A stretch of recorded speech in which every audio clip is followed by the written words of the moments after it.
안녕하십니까. 송산 토복부동산 토복중개사입니다. 오늘 여러분들에게 이야기 드릴 토지 투자 관련된 내용으로 토지 투자 시에 꼭 확인해야 하는 12가지에 대해서 안내를 드려볼까 합니다. 토지를 사는 목적은 전원주택을 짓기 위해서일 수도 있고요, 주말 농장을 하기 위해서, 아니면 단순히 투자를 하기 위해서 등 다양한 목적들이 있습니다. 그러면 이와 같이 목적에 적합한 토지를 사려면 어떻게 해야 할까요? 다음 12가지를 꼭 확인을 하시면 됩니다. 첫 번째, 토지로 들어가는 길이 있는가를 꼭 확인하셔야 합니다. 토지로 들어가는 길이 있는지 지적도로 확인을 꼭 하셔야 합니다. 토지 모양이 아무리 좋아도 들어가는 길이 없다면 그 토지는 이용할 수 없습니다. 한마디로 맹지가 되는 것이죠. 이렇게 들어가는 길이 없는 토지를 맹지라고 하는데, 헬리콥터 토지라고도 합니다. 맹지를 이용하려면 주변에 있는 토지를 사서 길을 만들어야 하고, 이때 잘못하면 내 토지값보다 길 만들기 위해서 사야 하는 토지값이 더 비쌀 수도 있습니다. 그러므로 토지를 살 때는 들어가는 길이 있는지 반드시 지적도를 발급받아 확인하시는 것이 좋습니다. 지적도상에 도로가 없다고 건축 허가를 전혀 받지 못하는 것은 아닙니다. 지적도상에는 도로가 없지만 자신이 사려는 토지 옆에 실제로 도로가 있으면 건축 허가가 나는 경우도 있습니다. 그러므로 이런 부분에 대해서는 지방자치단체에 문의해서 확인한 뒤에 꼭 사셔야 합니다. 두 번째로, 토질, 흙의 성질이 건물 짓기 좋은가라는 내용입니다.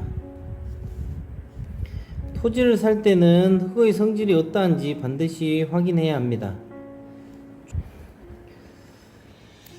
흙의 성질을 확인해야 하는 이유는 흙을 팠을 때 바위가 나오는 땅이라면 건물을 짓는데 공사비가 많이 들어갈 것입니다. 모래가 많이 나온다면 건물을 짓고 난 후에 건물이 기울거나 물이 셀 수도 있습니다. 참고로 좋은 토질은 자갈이 너무 많지 않은 단단하면서 물 빠짐이 좋은 모래흙입니다. 마사토라고 들어보셨죠? 이런 토질이 좋은 토질입니다. 다음으로, 밭이나 논을 대지로 바꿀 수 있는가 라는 내용입니다. 사람들이 토지를 사는 이유는 농사를 짓기 위한 것도 있지만 나중에 주택이나 상가 같은 건물을 짓기 위한 것도 있습니다. 그렇기 때문에 사놓은 밭과 논을 주택이나 상가 등을 지을 수 있는 대지로 바꿀 수 없다면 큰 낭패가 아닐 수가 없을 것입니다. 농사만 짓기 위한 논은 집을 지을 수 있는 대지로 바꾸기가 어려우므로 전원주택이 목적이라면 이러한 땅을 사지 않는 것이 좋습니다. 농사만 짓기 위한 논은 농업진흥구역에 위치한 경지 정리가 된 논들입니다. 그럼 밭과 논을 대지로 바꿀 수 있는지에 대해서 알려면 어떻게 해야 할까요? 사려는 토지가 있는 해당 시군 구청의 담당 공무원이나 토목 측량 업체 설계사무소에 가서 물어보면 정확하게 알 수 있습니다. 네 번째, 현재 사용 용도가 공부 서류의 지목과 일치하는지에 대해서 알아보셔야 합니다. 현장에 가보면 지적도와 토지 이용 계획 확인서의 지목과 다르게 토지를 이용하고 있는 경우가 들어 있습니다. 이 경우에는 현재 사용하고 있는 용도가 우선이 됩니다. 공부 서류의 지목만 확인하지 말고 실제 어떤 용도로 이용하고 있는지에 대해서 반드시 확인하시는 것이 좋습니다. 다음 다섯 번째, 토지의 모양이 예쁜가입니다. 토지의 모양도 매우 중요합니다. 토지가 직사각형 모양인데 토지의 긴 면이 도로에 붙어 있다면 나중에 도로가 확장되어 토지의 일부가 잘려 나갈 경우에 모양이 막대기처럼 되어 버리기 때문에 이용에 어려움이 많아질 수 있습니다. 그렇기 때문에 토지의 모양은 직사각형보다는 정사각형에 가까운 것이 좋고, 삼각형 모양의 토지나 부정형의 토지는 활용할 수 있는 면적이 적어 좋지 않습니다. 여섯 번째, 묘는 없는가입니다. 밭과 산을 살 때는 묘가 있는지 반드시 확인을 하셔야 합니다. 자신의 토지라 하더라도 묘가 있는 부분은 이용할 수 없습니다. 만약 묘가 있는 곳을 사려면 잔금을 치르기 전에 그 묘를 다른 곳으로 옮기는 조건으로 계약을 하시는 것이 좋습니다.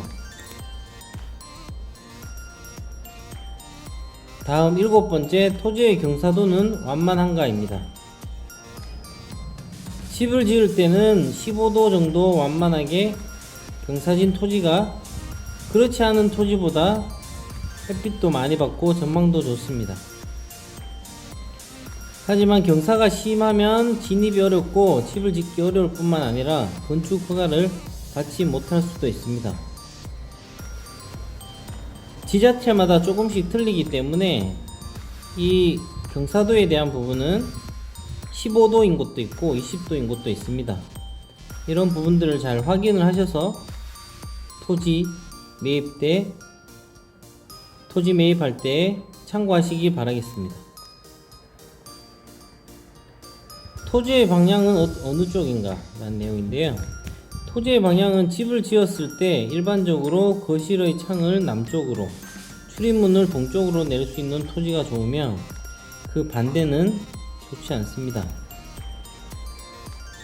다음 아홉 번째, 현재 살고 있는 곳에서 얼마나 먼 곳의 토지인가. 아무리 전망이 좋은 토지라 하더라도 거리가 멀어서 가는 시간이 3시간 이상 걸린다면 토지를 자주 이용할 수 없고 토지가 어떻게 이용되고 있는지 알 수가 없습니다. 토지는 현재 사는 곳에서 1시간에서 1시간 30분 정도 걸리는 거리에 있는 것이 좋습니다. 열 번째, 토지의 경계는 정확한가입니다. 시골 땅들은 경계가 모호한 경우가 많습니다. 농사를 짓다 보면 자기도 모르게 남의 밭까지 넘어가기도 하고, 오랫동안 농사를 짓지 않고 방치해둔 경우에는 이웃 토지와 경계가 불분명해지기도 합니다. 그러므로 토지를 살 때는 토지의 경계를 정확히 확인해야 합니다. 만약 눈으로 확인하기 어렵다면 해당 토지가 있는 시군, 구청, 민원실의 지적측량 접수 창구에 측량을 신청하면 됩니다. 경계를 측량하는 경계 측량의 경우 비용은 대략 90만원 정도 예상됩니다. 11번째, 토지 주변에 혐오시설은 없는가? 라는 내용입니다. 토지를 매입하려고 하는 토지 반경 2km 이내에 공동묘지, 하수종말처리장, 축사, 쓰레기 매립장, 염색 공장 등 혐오 시설이 있는 토지는 사지 않는 것이 좋습니다. 특히 이러한 시설들은 산 뒤편이나 마을 구석 등 잘 보이지 않는 곳에 숨어 있으므로 지도를 꼼꼼히 체크해 봐야 합니다. 가능하다면 지도를 들고 다니면서 직접 확인하는 것이 좋습니다.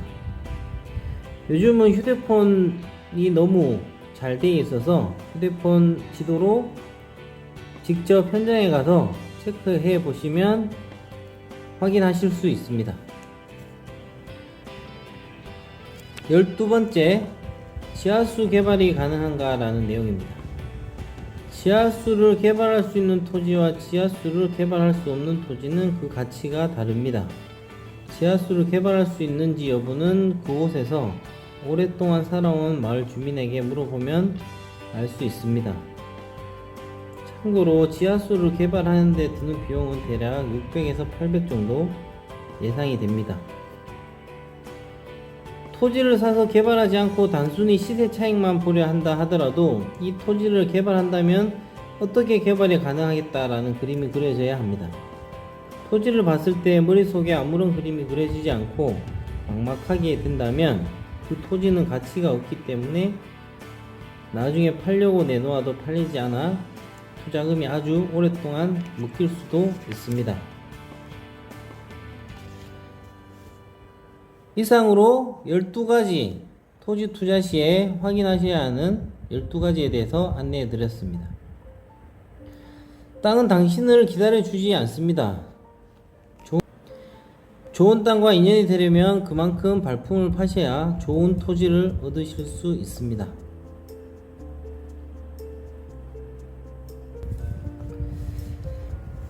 다시 한번 정리해서 말씀드리면, 첫 번째, 토지로 들어가는 길 진입로가 있는가? 두 번째, 토질이 건물 짓기에 좋은가? 세 번째, 밭이나 논을 대지로 바꿀 수 있는가? 네 번째, 현재 사용 용도가 공부 서류의 지목과 일치하는가? 다섯 번째, 토지의 모양이 예쁜가? 여섯 번째, 묘는 없는가? 일곱 번째, 토지의 경사도는 완만한가? 여덟 번째, 토지의 방향은 어느 쪽인가? 아홉 번째, 현재 사는 곳에서 얼마나 먼 곳에 위치해 있는가? 열 번째, 토지의 경계는 정확한가? 11번째, 토지 주변에 혐오 시설은 없는가? 12번째, 지하수 개발이 가능한가? 토지 투자 시에 꼭 확인을 하셔야 하는 부분입니다. 이런 부분이 본인이 다녀서 확인하시기 어렵다면 현장에 공인중개사 자격을 취득한 부동산 사무실에 가셔서 좋은 토지를 소개받으시길 바라겠습니다. 이상으로 송산 토복부동산 토복중개사였습니다. 부와 풍요의 또 다른 이름 토복입니다. 여러분의 부와 풍요가 함께 할 수 있도록 토복중개사가 함께 해드리겠습니다. 감사합니다. 안녕히 계십시오.